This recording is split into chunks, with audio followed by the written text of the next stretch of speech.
Yo les bros, bienvenue dans cette review du chapitre 1082 de One Piece, c'est Goji évidemment, je suis extrêmement heureux de vous retrouver aujourd'hui. Un chapitre où Buggy va vous inspirer et vous faire sortir les meilleurs frissons. Vous vous y attendiez vous? Eh ben moi absolument pas. Et pourtant quel plaisir de voir l'un des héritiers de Roger dévoiler une ambition digne d'un futur roi des pirates. De notre côté, Sabo parvient enfin à rejoindre les révolutionnaires et s'apprête à dévoiler l'existence d'une entité qui va changer absolument toute la face du monde. En effet, et prochainement, si Sabo révèle vraiment à Dragon ce qu'il a vu sur Marie-Joise qui lui révèle la présence d'Im sur le train de Vacant, alors nous en tant que lecteurs allons découvrir la réaction du père de Luffy sur ces révélations, une réaction qui sera décisive. Dragon connaît-il déjà l'existence de Im? Quelles en seront les conséquences? Je vous laisse le soin de regarder cette review pour le découvrir. Je vous invite également à lâcher votre meilleur like évidemment pour soutenir la chaîne et à vous abonner pour que cette année on puisse enfin passer le cap incroyable des 400 000 abonnés. Je compte sur vous les bros. Maintenant préparez-vous et embarquez avec moi dans le monde palpitant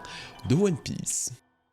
Ce chapitre commence par une nouvelle qui fait l'effet d'une bombe autant pour les personnages de One Piece que pour nous lecteurs. Le vice-amiral de la marine T-Bone a été tué. Cet homme qui fut l'adversaire de Zoro sur la route des Mugiwara jusqu'à Enies Lobby a été assassiné à cause de la Cross Guild et des primes qu'ils ont mis en place sur les différents soldats de la marine. Alors si cette disparition nous affecte autant, c'est principalement car T-Bone était réputé pour être extrêmement bon. Il avait une gentillesse et une bravoure rares chez un marine et son décès a choqué le monde entier. Mais surtout car ça restait un excellent soldat particulièrement compétent, et quand on voit celui qui l'a tué, on se demande vraiment comment il a pu perdre face à lui. Car oui, son malheureux assassin est apparu sur Kalai Bali, QG de Buggy, et récemment de la Cross Guild. Et j'emploie le terme malheureux car il n'a clairement pas l'apparence d'un meurtrier.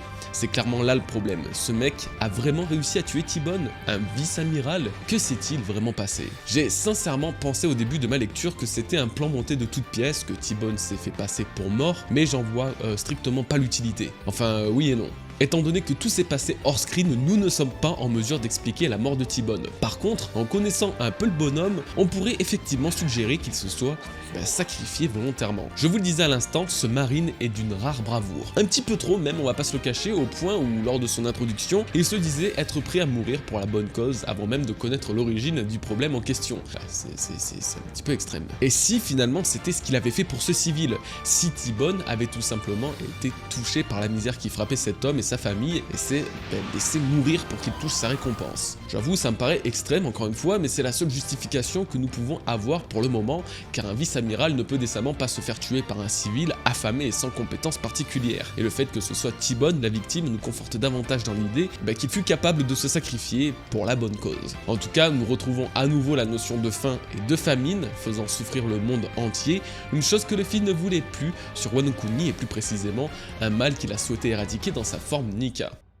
Retournons du côté de Buggy, et nous allons d'ailleurs y rester un moment puisque c'est la figure principale de ce chapitre après avoir inspiré autant son équipage que les lecteurs. La Cross Guild continue son expansion. Après avoir un territoire de plus en plus massif, on peut noter quelques changements du côté du bâtiment principal qui est désormais aux couleurs non plus de Buggy mais de la Cross Guild elle-même. Ce n'est pas tout, les talentueux charpentiers de cet équipage ont créé un navire en grande pompe. Comme leur capitaine, une apparence qui ne ravira pas Crocodile et Mihawk qui nous confirme une chose, la Cross Guild se prépare à naviguer très prochainement. L'un des 4 empereurs prépare son prochain mouvement et soyez sûr que ça aura des conséquences absolument folles. Vous le savez, j'ai beaucoup théorisé sur la Cross Guild depuis son introduction, et voici ce que ce chapitre pourrait laisser présager d'après mes hypothèses. Premièrement, l'assaut d'Impel Down, très clairement mon scénario préféré. Crocodile, Mihawk et Buggy prendraient d'assaut Impel Down pour libérer ses plus puissants prisonniers comme certains Shichibukai, Doflamingo et Weeble pour ne citer que, ou même d'anciens alliés tels que Bon Clé, ayant d'ailleurs aidé par le passé Buggy à s'enfuir de cette même prison. Cette théorie prend encore en cohérence aujourd'hui après que Crocodile ait déclaré vouloir créer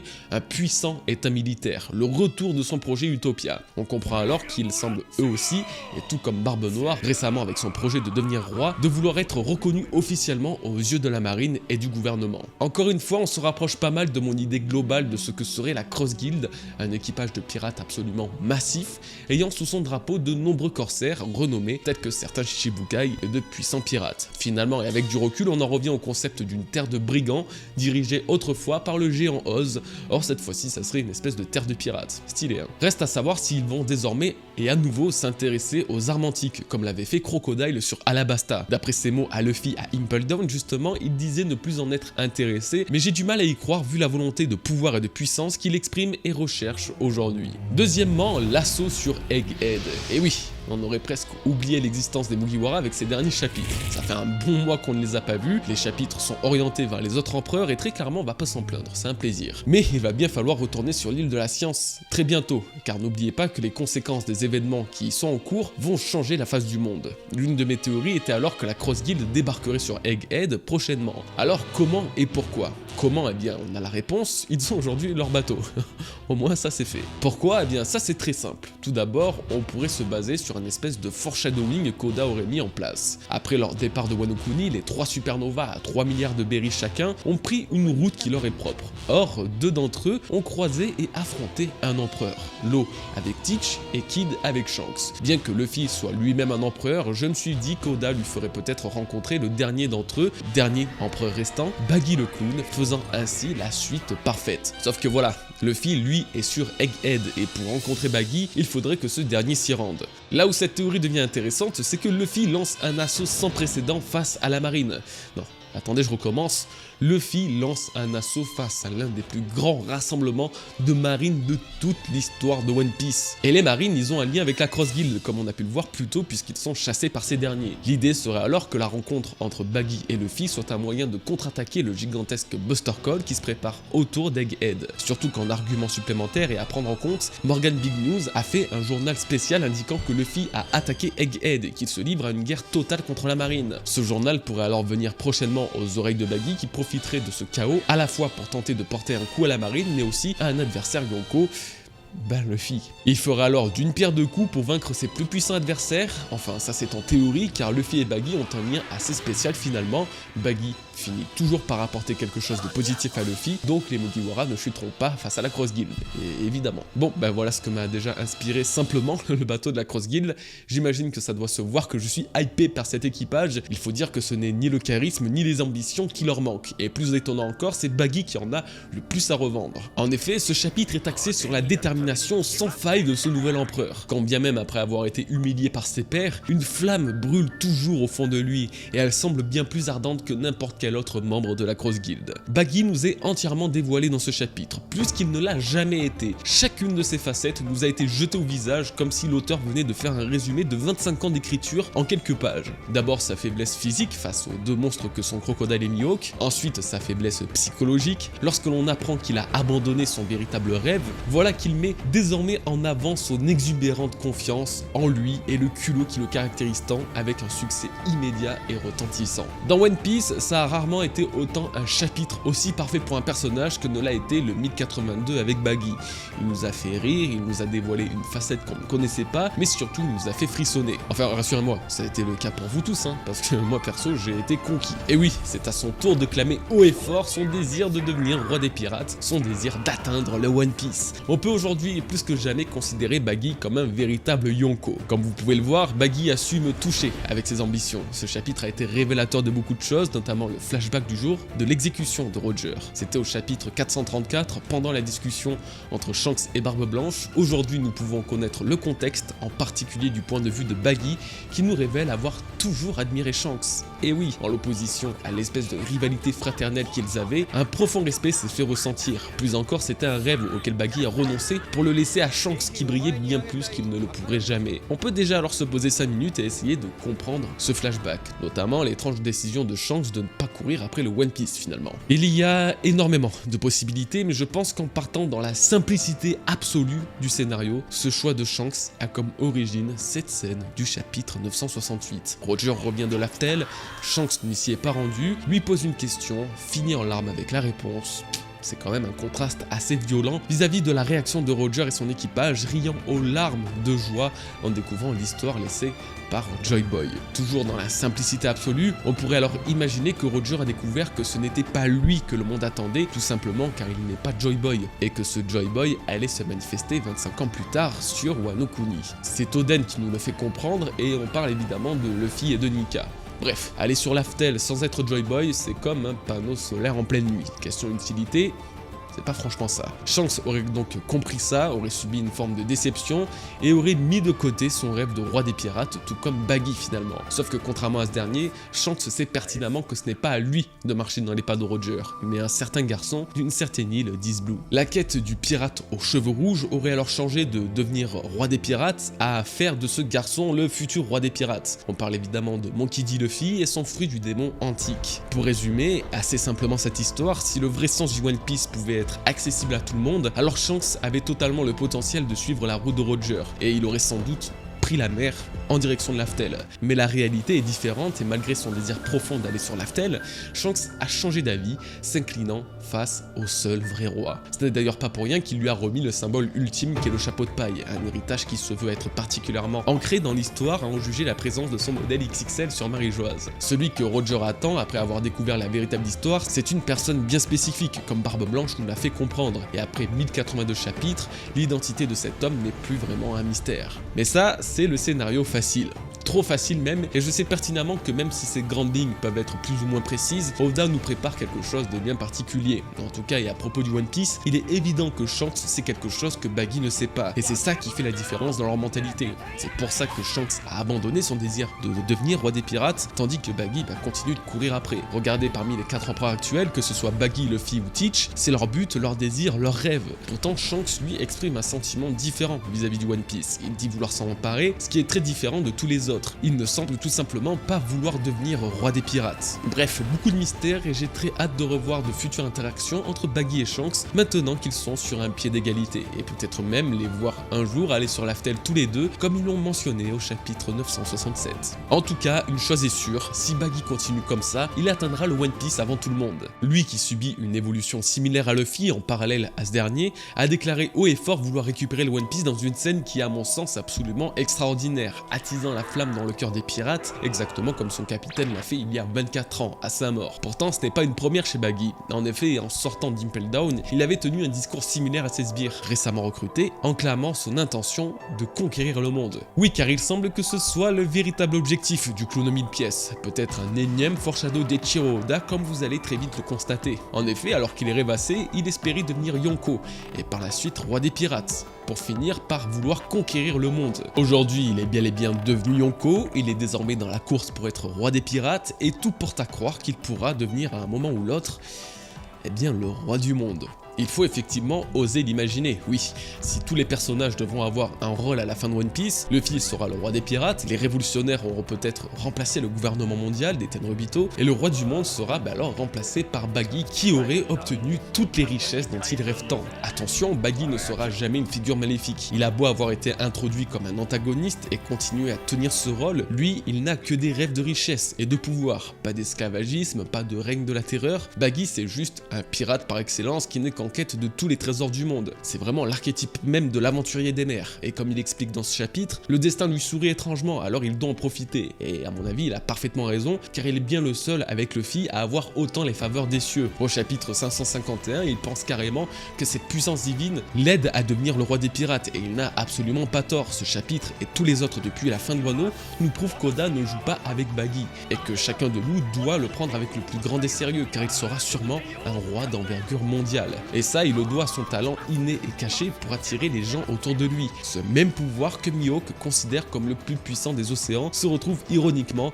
dans son équipage, et c'est Baggy qu'il possède sans aucun doute possible, au point même où Jinbei en vient à le reconnaître. Si Luffy le possède et qu'on ne peut le contester, alors Baggy est le seul avec lui à avoir ce leadership naturel. Sans parler du Haki des rois, alors là les refs, écoutez-moi bien, ne soyez jamais surpris si un beau jour Baggy nous sort un Haki des rois du turfu.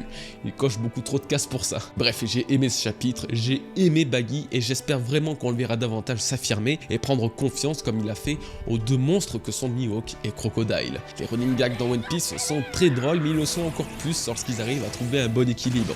Moi, je veux voir Baggy en tant que vrai Yonko, n'ayant plus peur, ne voulant plus fuir et ne pas rester dans un stade végétatif à la Usopp qui est quasiment autant coureur qu'il ne l'était au début de One Piece. J'exagère, mais on n'en est pas loin. Pour ce qui est de la réaction de ses deux confrères Shichibukai, elle dépeint leur véritable volonté qui est de ne pas courir après le One Piece non plus, tout simplement. À l'origine, on ne connaît pas trop les intentions de Mihawk vis-à-vis de ce trésor, mais Crocodile, lui, comptait bien devenir roi des pirates, puisqu'il s'agit même de son rêve secret qui nous a été dévoilé dans une mini-aventure. En tout cas, et à juger la réaction qu'ils ont eue envers le discours de Baggy, ils semblent avoir mis de côté ce désir du One Piece. Ils ne sont plus en concurrence avec d'autres pirates, comme l'explique très bien Mihawk. Ils veulent simplement prospérer, gagner en puissance et en renommée pour vivre la vie qu'ils entendent. Alors au final, et dans cet équipage, c'est bel et bien Baggy qui est le seul à encore rêver du One Piece. On passe à la deuxième partie, le retour de Sabo auprès des révolutionnaires. Il n'est pas mort, ça alors, personne s'en doutait. Bon alors oui, il est revenu sain et sauf, oui c'était évident, pourtant, perso j'ai pas pré-shot certains trucs de mon côté. Par exemple, j'étais persuadé qu'il se trouvait bien sur Lulusia à ce moment-là. Or ce n'était pas le cas, et il devait être au large de l'île avec le bateau. Un bateau qui lui a permis de sauver pas mal de citoyens qui peuvent désormais et enfin rejoindre les rangs des révolutionnaires comme Bello Betty leur avait proposé il y a presque 200 chapitres en arrière. 200 chapitres les gars, le temps passe à une vitesse, maman. D'ailleurs, aujourd'hui, ce sont les vice-capitaines des 4 principaux chefs révolutionnaires qui nous sont dévoilés, tous plus originaux les uns que les autres, et surtout haut en couleur à l'image des chefs qu'ils représentent. Mais tout ça, on va pas se le cacher, ça nous passe un petit peu au-dessus.